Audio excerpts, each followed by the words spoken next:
नमस्कार प्रभाती किचन रे आपण समस्त को मो तरफ अनेक अनेक स्वागत। आज मु आपन सहित शेयर करी बड़ी बैगण आलू देसी आलू एवं ता सहित पालंगर बेसर।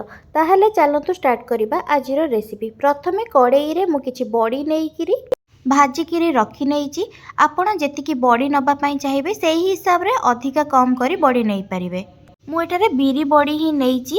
बड़ी भाजी हो सारा पर सबुतक बड़ी को गोटे प्लेट रे काढ़ी रखी नहीं।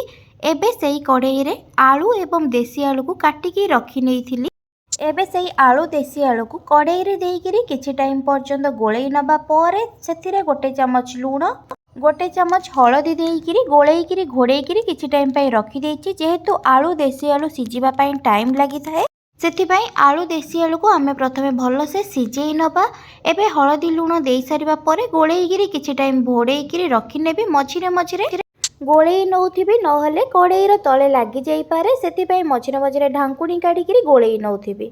आपण माने भिडियोटी को आरंभ रु शेष पर्यंत देखंतु। जदि भिडियोटी भल लागिवो ताहले लाइक सहित शेयर करि नेबे।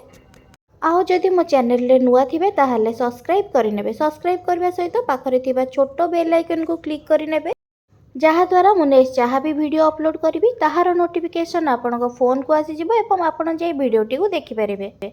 आलू देसी आलू को किछि टाइम भाजी नबा पर जेतेबेले आलू देसी आलू हमर 50% सिझी जाइछि। एबे सेथिरे गोटे मीडियम साइज रो टमाटो को नै काटी नैछि, लंबा लंबा करी काटी नैछि। एठारे टमाटो को आलू एवं देसी आलू सहित देइकिरी आउ किछि टाइम पर्यंत मु गोळेइकिरी रखि नैछि। टमाटो दे सारिबा परे एबे मु एथिरे आउ किछि पानी देइकिरी घोड़ेइकिरी रखिदेबी, जहा द्वारा टमाटो आलू एवं देसी आलू भल से सिझी जिवो।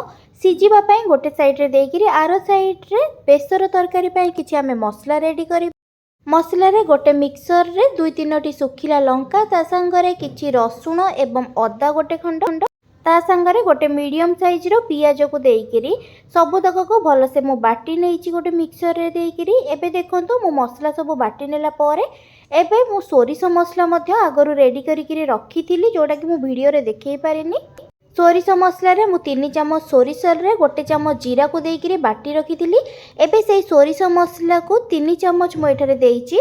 सिझी जाइथिबा परिबा जोटा कि आमे आलू देसी आलू एवं टमाटो को सिझेई नैथिले सेथिरे सोरिष मसला देई सारिबा परे एबे बाटिकी रखिथिबा अदा रसुण एवं लंका बटारु मु 3 चमच देइकिरी सबुतक को भल से गोळेई नैछि। एबे सेथिरे भाजिकी रखिथिबा बड़ी जोटा प्रथम रो भाजिकी रखिथिली सेही बड़ी को एबे देई देइछि तरकारी रे। एबे जदि मु बड़ी देउछि मसला सहित मसला सिझिबा सहित बड़ी मध्य ता भितरे भल से फुली जिबा सहित बड़ी मध्य सिझी जिवो। एवं गोटे बैगण काटिकी रखिथिली सेही बैगण को एबे देइकिरी सबुतक भल से गोळेई नैछि। गोळेई नबा परे किछि टाइम पई घोड़ेइकी रखि देइछि, जहा द्वारा बैगण भल से सिझी जिवो एवं मसला मध्य ता सहित भल से सिझी जिवो। परिबा सब सिझी जिबा परे एबे गोटे कड़ाई गरम करी सेथिरे मु तेल 2 चमच देइछि। तेल गरम हेई सारिबा परे फुटण गोटे चमच एवं लंका गोटे को मु खंड करी देइछि। ता संगरे पियाज काटिकिरी देइकिरी पियाज भाजी हेई सारिबा परे मु एटारे पालंग साग किछि काटिकी रखिथिली सेही पालंग साग को देइकी भाजी नैछि। पालंग साग टिके भाजी हेई जिबा परे प्रथम रु सिजेकी रखिथिबा परिबा को कड़ाई रे साग सहित देइकिरी सबुतक को गोळेई नैछि। गोळेई सारिबा परे आउ 3 रु 4 मिनिट पर्यंत मु एटारे फुटिबा पई छाडी देबी। आपण माने भी एही परि भाबरे बनांतु। केमति लागुची मो सहित कमेंट सेक्शन रे निश्चय शेयर करिवे। रहुची नमस्कार, धन्यवाद।